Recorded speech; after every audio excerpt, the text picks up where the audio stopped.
बघणार आहोत. सर्वप्रथम आपण बघूया प्रार्थना म्हणजे काय. प्रार्थना म्हणजे काय. प्रार्थना म्हणजे आपल्या मनातील विचार काय परमेश्वराच्या समोर मांडणे आणि परमेश्वराच्या सोबत काय करणे बोलणे म्हणजे ते काय आहे प्रार्थनाची व्याख्या आहे.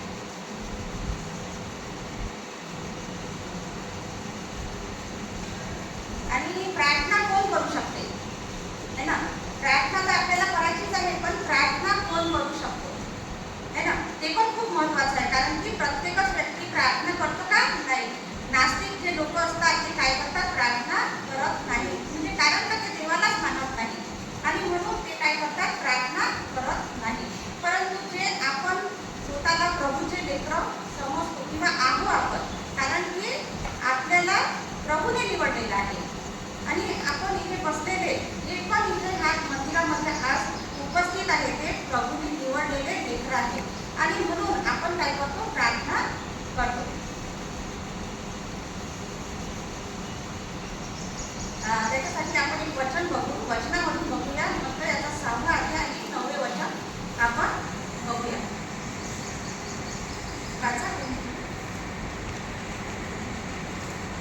त्यास्तव तुम्ही ह्या प्रकारे प्रार्थना करा. हे आमच्या स्वर्गातील पिता, तुझे नाव पवित्र मानले जाव, तुझे राज्य येवो, जसे स्वर्गात तसे पृथ्वीवरही तुझ्या इच्छेप्रमाणे हो. आमची रोजची भाकर आज आम्हास दे आणि जसे आम्ही आपल्या ऋणास ऋण सोडले आहे तशी तू आमची ऋणे आम्हास सोड आणि आम्हास परीक्षेत आणू नको तर आम्हास वाईटापासून सोडू. कारण की राज्य, सामर्थ्य आणि गौरव ही सर्व काळ तुझीच आहे. आमेन.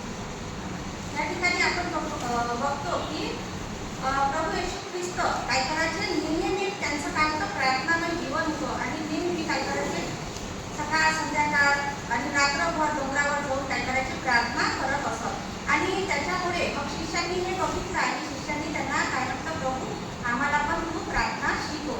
तर ह्या ठिकाणी आपण बघतो की प्रभू येशू ख्रिस्ताने काय केलेलं आहे की आपण शेवटची प्रार्थना जी म्हणतो ती आपल्यासाठी परमेश्वराने शिकवलेली ही प्रार्थना आहे. त्याच प्रकारे योहान याचा 15वा अध्याय 7व्या वचनामध्ये आपण बघतो की प्रार्थना कोण करू शकतो. तुम्ही माझ्यामध्ये राहा व माझी वचने तुम्हामध्ये राहिली तर जे काही तुम्हाला पाहिजे असेल ते मागा म्हणजे ते तुम्हाला प्राप्त होईल. योहान 15 आणि 7 मध्ये आपण बघतो तुम्ही माझ्यामध्ये राहिला व माझी वचने तुम्हामध्ये राहिली तर जे काही तुम्हाला पाहिजे ते मागा म्हणजे ते तुम्हाला प्राप्त होईल. कधी प्रार्थना आपल्या कधी स्वीकार होईल है ना. प्रार्थना तर आपण करतोच परंतु कधी परमेश्वराचं वचन आपल्याला या ठिकाणी सांगते की तुम्ही माझ्यामध्ये राहिला व माझी वचने तुम्हामध्ये राहिली तर जे काही तुम्ही माझ्यामध्ये म्हणजे जे काही मागाल ते काही तुम्हाला प्राप्त होईल. म्हणून आपल्याला काय करायचं आहे की प्रार्थनाच करायची नाही आहे तर काय करायचं आहे आपल्याला त्याच्या वचनामध्ये पण वचन वाचायचं आहे प्रार्थना करायची आहे आणि तेव्हा काय होईल आपल्या प्रार्थना त्या काही कबूल होतील. तर ह्या वचनाच्या द्वारे परमेश्वर आपल्याला या ठिकाणी सांगत आहे आणि आपण या ठिकाणी बघितलेलं आहे की आपण प्रार्थना म्हणजे करू अशा रीतीने आपण प्रार्थना करू शकतो की आपल्याला प्रभूमध्ये बनून राहायचं आहे आणि त्याच्या वचनामध्ये आपल्याला काय करायचं आहे वचन वाचायचं आहे आणि तरच काय होईल आपल्या प्रार्थना मान्य होतील. आता आपण पुढे बघू प्रार्थना कशी करावी. प्रार्थना तर करायची आहे परंतु काय आपल्या प्रार्थनामध्ये काय आहे विश्वास असला पाहिजे आणि विश्वास विना संदेह मनात संशय न बाळगता परमेश्वराला आपण जे मागितलेलं आहे ते आपल्याला नक्की मिळणारच याचा विश्वास काय आपल्यामध्ये असला पाहिजे. आपण प्रार्थना करतो परंतु कसं आहे का आपल्याला म्हणजे विश्वास असला पाहिजे मग आपल्या प्रार्थनेचा म्हणजे उत्तर आपल्याला नक्की आपला परमेश्वर देणार आहे कारण की आपला तो स्वर्गीय पिता आहे. कोणी असा क्षुल्लक व्यक्ती आहे का की आपण कोणती वस्तू त्याला मागत आहे आणि आपल्याला म्हणजे मिळणार नाही काही कन्फ्युजन आपल्याला जीवनामध्ये नसावे. तर कारण की विश्वासपूर्वक बिना संदेह मनात संशय न बाळगता आपण परमेश्वराला जे काही मागितलेलं आहे ते आपल्याला मिळणार, याचा काय आपल्याला विश्वास असला पाहिजे. तर काय आपली प्रार्थना लवकर मान्य होते. आणि वाईट भावना मनात न बाळगता आपण प्रार्थना केली पाहिजे. उदाहरणार्थ समजा जर आपल्याजवळ एखादी वस्तू आहे आणि आपण वारंवार परमेश्वराला काय त्याच्याहीपेक्षा चांगली वस्तू मागत आहे.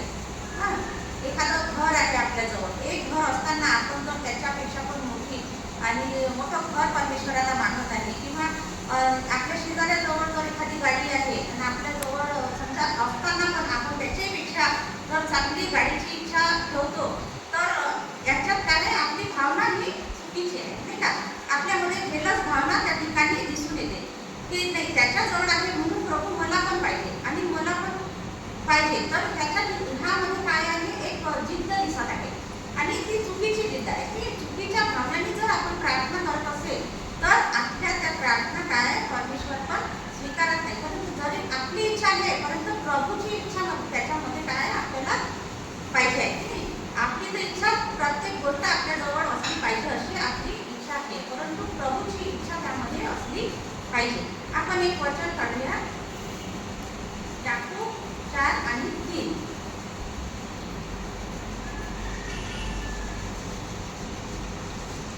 तुम्ही मागता परंतु तुम्हाला मिळत नाही, कारण तुम्ही अयोग्य प्रकारे मागता, म्हणजे आपल्या दैनिकरित्या त्याचा वेळ करू शकता. या वचनामध्ये आपण बघत आहोत की तुम्ही मागता परंतु तुम्हाला मिळत नाही, कारण की काय करता, तुम्ही अयोग्य प्रकारे मागता. म्हणजे कशासाठी मागतो आपण, आपल्या चैनीकरिता मागतो, है ना. चैनीकरिता खर्चावे म्हणून आपण काय करतो, मागतो. चैनीच्या गोष्टी आपण प्रभूच्या इकडे मागत राहतो नेहमी, है ना. त्याच्यामध्ये आपला स्वार्थ असतो. परंतु परमेश्वरच्या ठिकाणी आपल्याला काय सांगत आहे, त्या वचनाच्या द्वारे त्या चैनीच्या करिता नाही, तर काय करायचं, परमेश्वराचं गौरव ज्या गोष्टीच्या इथून, म्हणजे आपल्या तर प्रार्थना स्वीकार झाल्या पाहिजे, परंतु परमेश्वराचं गौरव आपल्या जीवनाच्या द्वारे झालं पाहिजे. आपल्या प्रार्थनेमध्ये काय झालं पाहिजे, परमेश्वराचं गौरव झालेलं पाहिजे. उदाहरणार्थ आपण बघू, तरुण लेकरांमध्ये आपण बघतो की एखाद्या व्यक्तीला, म्हणजे एखाद्या मुलाला एखादी मुलगी आवडत जाते, किंवा मुलीला एखादा मुलगा आवडत जातो, तर तो काय म्हणतो मनामध्ये की मला हा जीवनसाथी म्हणून पाहिजे, आणि आपण प्रार्थना करत असतो. आणि समजा जर त्या व्यक्तीला काही वाईट चुकीच्या सवयी असतील, काही असतील, तर ही गोष्ट कोणाला माहीत आहे, परमेश्वराला माहीत आहे. परमेश्वर तू आपल्याला देईल का, नाही, कारण की आपली इच्छा आहे, परंतु परमेश्वराची इच्छा त्या ठिकाणी नाही आहे. म्हणून आपल्या प्रार्थनेमध्ये असे शब्द असावे की हे परमेश्वरा, तुझी इच्छा असेल तर तू मला जीवनसाथी दे, किंवा तुझी इच्छा असेल, माझी तर इच्छा आहे, परंतु मला काय योग्य काय आहे, अयोग्य काय आहे, हे काय आपल्याला समजत नाही, है ना. परंतु परमेश्वराचे नेत्र सर्वत्र आहे, ते बरे वाईट पाहत राहतात. आपल्याला जरी काही दिसत नाही, परंतु परमेश्वराला सर्व काही माहीत असते. म्हणून आपल्या इच्छेपेक्षा परमेश्वराच्या इच्छेला जेव्हा आपण प्राधान्य देतो, तर तेव्हा काय होते, आपल्या प्रार्थना मान्य होतात. आणि आपण परमेश्वराच्या जवळ काय मागितलं पाहिजे, है ना. आपण आता ह्या वचनामध्ये आपण बघितलं की तुम्ही काय करता, चैनीकरिता खर्चावे म्हणून मागता. आपल्या स्वतःच्या चैनीकरिता आपण मागतो, परंतु परमेश्वराच्या जवळ आपण काय मागितलं पाहिजे, आत्मिक वरदान, है ना. असे परमेश्वराच्या जवळ आपण जे काही मागतो ते सांसारिक गोष्टी प्रभूच्या जवळ नेहमी मागत राहतो. आणि या सांसारिक गोष्टी परमेश्वराने आपल्याला ह्या पृथ्वीवर जर पाठवलेला आहे, तर आपल्याला ह्या सांसारिक गोष्टी तर परमेश्वर देणारच आहे. परंतु आपल्याला काय मागायचं आहे, आता ह्या शेवटच्या काळामध्ये आपल्याला परमेश्वराच्या जवळ आत्मिक वरदान मागायचे आहे. हां, आणि आत्मिक वरदान, खूप असे आत्मिक वरदान प्रभूच्या जवळ आहे, ते आपण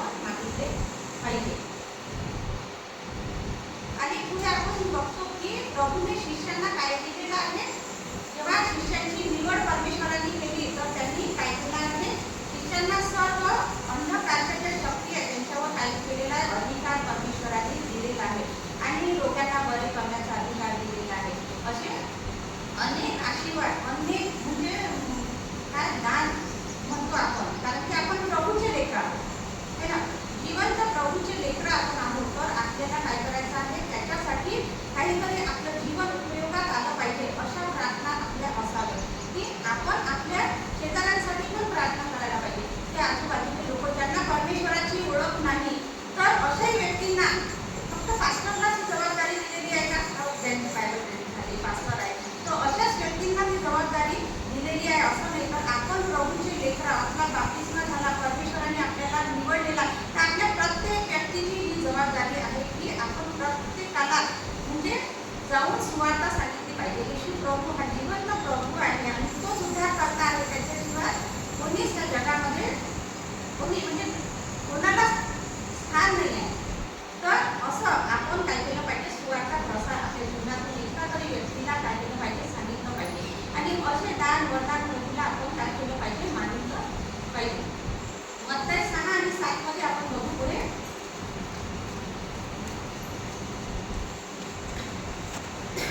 मत्तई 6 आणि 7 वचनामध्ये, तुम्ही प्रार्थना करिता तेव्हा परराष्ट्रीयासाठी व्यर्थ बडबड करू नका. आपण पुष्कळ बोललो म्हणजे आपले मागणे मान्य होईल असे त्यांना वाटते. म्हणजे तुम्ही जेव्हा प्रार्थना करता सभास्थानामध्ये, मोठमोठ्या ठिकाणामध्ये, तर काय प्रभूचं वचन आपल्याला काय सांगते या ठिकाणी, की व्यर्थ बडबड करू नका. आपण पुष्कळ बोललो म्हणजे आपले मागणे मान्य होईल असे काय त्यांना वाटते. तुम्ही त्यांच्यासारखे होऊ नका, कारण तुमच्या गरजा काय आहे ते तुमचा पिता तुम्ही त्याच्यापाशी मागण्यापूर्वी जाणून आहे. म्हणजे मागण्याच्या पहिलेच परमेश्वर आपला काय जाणून आहे की आपल्याला कोणत्या वस्तूची गरज आहे. म्हणून आपण आपण जेव्हा प्रार्थना करतो तर तेव्हा आपले मोठे मोठे शब्द इम्प्रेस करणारे, आपण लोकांना इम्प्रेस करू शकतो, परंतु काय आहे, परमेश्वराला आपल्याला इम्प्रेस करायचं नाही आहे. तर आपल्याला काय करायचं, परमेश्वराला नम्र हृदयाने तर तो हृदय पाडतो आणि नम्र होऊन लीन होऊन जेव्हा आपण आपल्या पापांची कबुली करतो आणि कबुली करून ते सोडून देण्याचा आपण काय करतो, एक निश्चय घेतो परमेश्वराच्या समोर, तर परमेश्वर काय करतो, आपल्या प्रार्थना मान्य करतो. आणि आता पुढे आपण बघू मत्तई 6 अध्याय आणि 5व्या वचनामध्ये. तसेच तुम्ही प्रार्थना करिता तेव्हा ढोंग्यासारखे होऊ नका, कारण मनुष्यांनी आपल्या 6 वेळे म्हणून सभास्थानात व चव्हाट्यावर उभे राहून प्रार्थना करणे त्यास आवडते. मी तुम्हाला खचित सांगतो की ते आपले प्रतिफळ भरून पावले आहे. आणि तेच वचन आहे या ठिकाणी. आता मत्तई 6 आणि 6 मध्ये पुढे बघू आपण.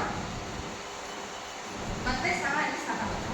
तू जर जेव्हा जेव्हा प्रार्थना करीतोस तेव्हा तेव्हा आपल्या खोलीत जा व दार लावून घेऊन आपल्या गुप्तवासी पित्याची प्रार्थना कर, म्हणजे तुझा गुप्तदर्शी पिता तुला तिचे फळ देईल. त्या ठिकाणी आपण बघतो की तू तर जेव्हा जेव्हा प्रार्थना करीतोस तेव्हा तेव्हा आपल्या खोलीत जा व दार लावून घेऊन आपल्या गुप्तवासी पित्याची प्रार्थना कर, म्हणजे तुझा गुप्तदर्शी पिता तुला तिचे फळ देईल. परमेश्वर आपल्याला या ठिकाणी काय सांगत आहे की मोठमोठ्या सभास्थानामध्ये मोठमोठ्या शब्दांमध्ये प्रार्थना न करता आपण लोकांच्यासाठी कधी कधी लोकांना दिखावा करण्यासाठी पण करू शकतो, परंतु काय आपल्याला परमेश्वराने काय सांगितले आहे की तू तर आपल्या खोलीत जा व दार लावून आपल्या गुप्तवासी पित्याची प्रार्थना कर, म्हणजे गुप्तदर्शी पिता तुला तिचे काय देईल, फळ देईल, है ना.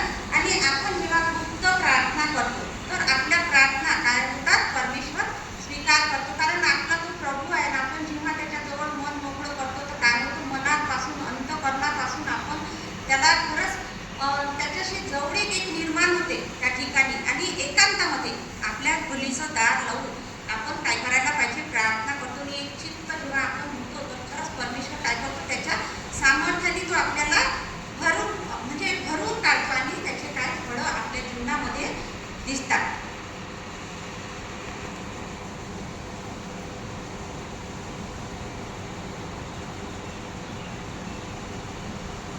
म्हणजे तुझा गुप्तदर्शी पिता काय करील, त्याचं फळ तुला देईल. आपल्याला आता आपण पुढे बघूया दुःखाचा 18वा अध्याय आणि 18 वचन. आपल्याला काय करायचं आहे, निरंतर प्रार्थना करायची आहे.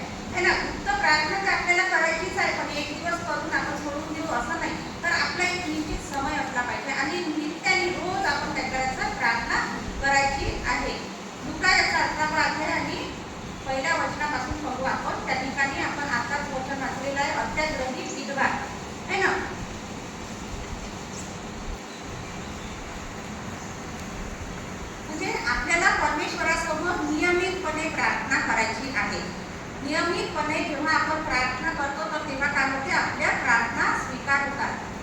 उदाहरणार्थ जर एखाद्या आजारासाठी किंवा एखाद्या व्यक्तीला जर दुष्ट आत्म्याने पीडित झालेला व्यक्ती आहे, तर आपण अशा व्यक्तींसाठी काय केलं पाहिजे, रोज नियमितपणे त्यांच्यासाठी आपल्याला प्रार्थना करणं काय आहे, गरजेचं आहे. जोपर्यंत आपल्या प्रार्थनेचे उत्तर मिळत नाही है ना, कारण की ज्या व्यक्तींना समजा कोणी आजारी असेल तर आपण नियमितपणे निरंतर त्यांच्यासाठी काय करायचं आहे, प्रार्थना आपल्याला करायचं आहे. जोपर्यंत आपल्या प्रार्थनेचं उत्तर मिळत नाही. आपण आता बघितलं की जी अत्याग्रही विधवा होती आहे ना, आणि तिचा काय केलं मग त्या ठिकाणी त्यांनी रोज जायची आणि मग एक दिवस काय झालं, तिचा न्याय त्या ठिकाणी करण्यात आला. आणि जर ती रोज त्या ठिकाणी जर गेली नसती, न्याय मागितला नसता, तर तिला न्याय मिळाला असता का, नाही. परंतु चांगल्या गोष्टींसाठी करायचे, वाईट गोष्टींसाठी नाही. आपण काही काही वाईट गोष्टी घेऊन काय करत राहतो, का वारंवार त्याच गोष्टी आपण चिघळत राहतो. परंतु आपल्याला असं नाही करायचं आहे. वाईट गोष्टींसाठी हा नियम लागू नाही होत ना, चांगल्या गोष्टींसाठी आपल्याला काय करायचं आहे, त्या वारंवार काय करायचं आहे, त्याचा आपल्याला प्रार्थनामध्ये नियंत्रण, प्रार्थनामध्ये आपल्याला त्या मांडणी करायची आहे. तिसरा आपण या ठिकाणी बघूया, प्रार्थना कधी करावी. निरंतर प्रार्थना करावी, सकाळ, दुपार आणि संध्याकाळ. उदाहरण आपण या ठिकाणी बघतो दानियेलाचं उदाहरण आहे या ठिकाणी, की दानियल दिवसातून 3 वेळा प्रार्थना करायचा आहे ना, सकाळ, संध्याकाळ आणि दुपार, आणि आपल्या खोलीत जाऊन प्रार्थना करायचा. असा नियम आपल्या जीवनात पण असला पाहिजे की. आणि आपण दानियेलाचं उदाहरण या ठिकाणी बघितलं, आणि प्रभू येशू ख्रिस्ताचं पण देखील, कारण की ते पण काय करायचे, प्रार्थना करायचे. आणि सकाळी, दुपारी, रात्री डोंगरावर आणि रात्रभर डोंगरावर चमत्कार करण्यापूर्वी, चमत्कार झाल्यानंतर, आणि धन्यवादाची प्रार्थना. जर आपली प्रार्थना जर स्वीकार झाली तर आपण धन्यवादाची पण प्रार्थना परमेश्वराला केली पाहिजे. त्यापासून आपल्याला काय होते, जेव्हा आपण नेहमी वचनामध्ये, प्रार्थनेमध्ये जेव्हा आपण वाढत जातो, तर परमेश्वर काय करतो, आपल्याला त्याच्या सामर्थ्याने भरून काढतो. आणि आपल्याला काय करतो, अंधकाराच्या शक्तीवर आपल्याला परमेश्वर काय करतो, विजय देतो. आपण जेव्हा प्रार्थना करतो इतरांसाठी, तर तेव्हा काय होतात, आपल्या प्रार्थना स्वीकारल्या जातात. माझ्या जीवनामध्ये याचे एक उदाहरण आहे. आणि जेव्हा आपण खरंच प्रार्थना करतो, आता मागील दिवसामध्ये असं काही शैतानाचं वादळ आपल्याला उठलेलं होतं. 40 दिवसाची जेव्हा उपास प्रार्थना होते, तर तेव्हा काय आहे का, खूप शैतानाने वादळ निर्माण केलेलं होतं. आणि आपण एक साक्ष सुद्धा देऊ शकत नव्हतो, एक गाणं सुद्धा गाऊ शकत नव्हतं, कारण की शैतानाने इकडून सर्व बंधनं आपल्यावर आलेले होते. आणि अशा याच्यामध्ये उपवास आणि प्रार्थना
आपल्या जीवनामध्ये परमेश्वराने जे काही आशीर्वाद दिलेले असतात, अनेक आशीर्वाद परमेश्वराने आपल्याला दिलेले आहे, परंतु आपण काय करतो, कधी करतो आणि कधी नाही करत. मग त्याच्यामुळे काय होतं की आपण परीक्षेमध्ये पडतो.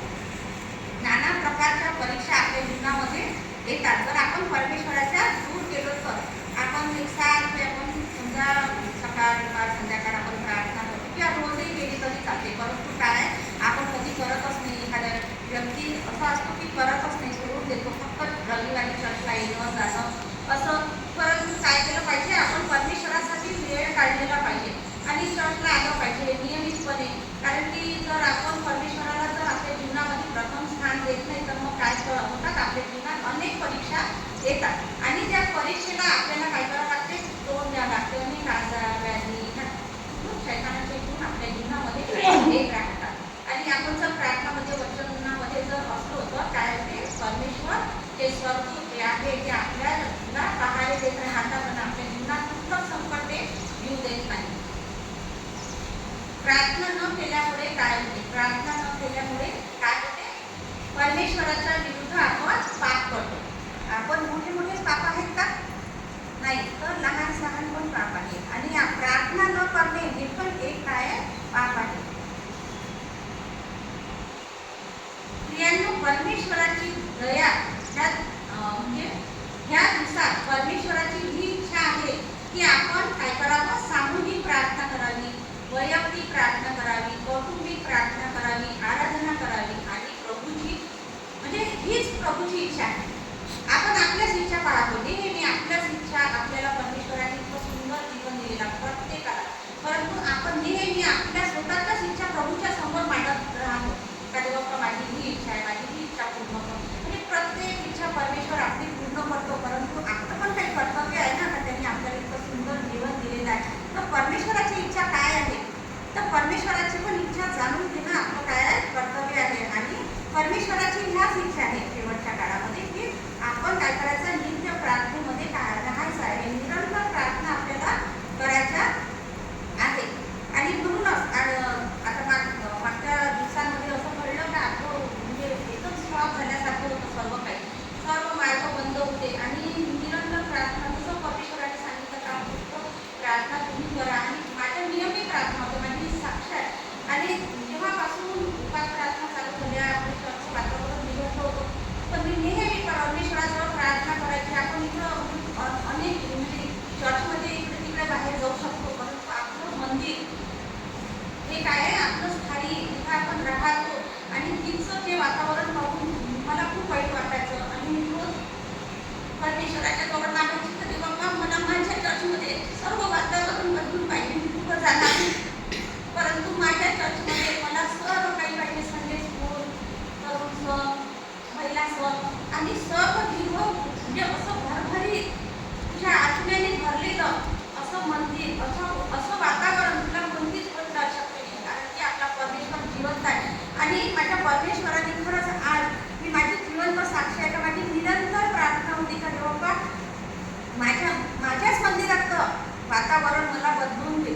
आणि खरंच परमेश्वराने ही माझी प्रार्थना आज ऐकलेली आहे, म्हणून मी परमेश्वराच्या नावाला धन्यवाद देते की खरंच म्हणजे आपल्याला काहीतरी करायचं आहे, पुढे पुढे करायचा असा विषय नाही, परंतु प्रत्येक आत्मा जो प्रभू येशू ख्रिस्ताचा आहे तो त्याचा नाश होऊ नये, तर त्याला काय सार्वकालिक जीवन प्राप्त व्हावे, हाच त्याच्या मागचा उद्देश होता. आणि मी खरंच परमेश्वराला नेहमी सातत्याने प्रार्थना केली, गुप्त प्रार्थना आणि निरंतर प्रार्थना केली का बाप्पा खरोखर माझ्या मंडळीचं वातावरण बदलून टाक आणि ह्याच मंडळीमध्ये तू मला आशीर्वादित कर आणि माझ्या सर्व लोकांना पण तू काय कर, आशीर्वादित कर.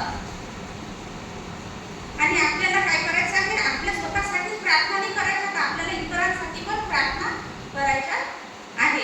आपल्या चर्चचे जे कोणी सदस्य आहे, जरी आपले वैरी पण असतील, काही प्रत्येकच एक व्यक्ती आपला मित्र असणार असं नाही, तर आपले वैरी पण असू शकतात. पण आपल्याला काय करायचं की आपल्या वैऱ्यांसाठी पण आपल्याला प्रार्थना करायची आहे. कारण की त्यांचं मन परमेश्वराने पालट केलं पाहिजे, त्यांचं मन परमेश्वराने बदललं पाहिजे. कारण की त्यांचा पण नाश होऊ नये, तर त्यांना पण सार्वकालिक जीवन प्राप्त व्हावे. म्हणून आपल्याला आपल्या वैऱ्यांसाठी पण आपल्याला काय करायचं आहे, प्रार्थना करायची आहे. अशा रीतीने आपण बघितलेलं आहे की ती 5 पॉईंट्स आपण या ठिकाणी बघितलेले आहे. परमेश्वर त्या वचनाच्या द्वारे तुम्हाला आणि मला आशीर्वादित करू. आम्हाची प्रार्थना करू आपण बसावं. हालेलुया. स्तुती धन्यवाद देते परमेश्वर बापा. लवकर तुझ्या नावाला दे बाबा. मान महिमा आदर देते माझ्या राजाला. तू पवित्र आहे राजा. आणि त्या प्रकारे परमेश्वर बापा जे काही आमच्या मनामध्ये मलिन आहे राजा, जे काही आमच्यामध्ये कटू भावना आहे परमेश्वर बापा देवा, सर्व मलिनता काढून देवा, शुद्ध हृदय देवा तू आमच्या ठाई तू निर्माण कर परमेश्वर बापा. आणि देवा खरोखर